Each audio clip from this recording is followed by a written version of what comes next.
Og selvfølgelig ved vi godt, at der er forskellige scenarier i forhold til, hvordan tingene kommer til at se ud. Men igen, det er at bygge præstationen op i løbet af kampen, sådan så at vi er sikre på, at vi får et godt resultat. Men det er jo at blive ved med at gøre de ting, som vi har gjort hidtil i Champions League. Og igen, så er det at følge den gameplan, som der kommer til at være, og følge, hvad trænerne vil have. Evet, bizim bir planımız var. Biz en iyi şekilde mücadele etmek istiyoruz ve bu gruptan çıkmamızı çalışacağız. Evet, tabii ki de farklı senaryolar olabilir ama bizim hedefimiz gruptan çıkmamız ve son 16'ya kalmamız.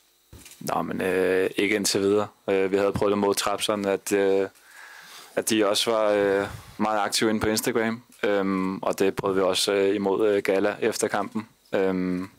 Men igen, det er et folkefærd, som er meget entusiastiske og lever under for fodbold, så jeg tog det ikke så tungt, og det fortalte jeg også til min kone.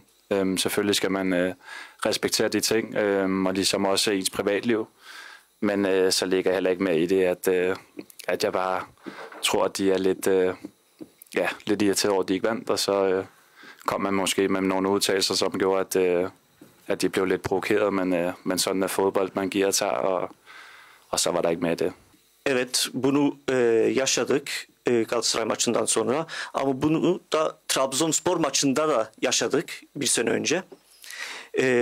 Hani çok fazla negatif yönden bizi etkilemedi.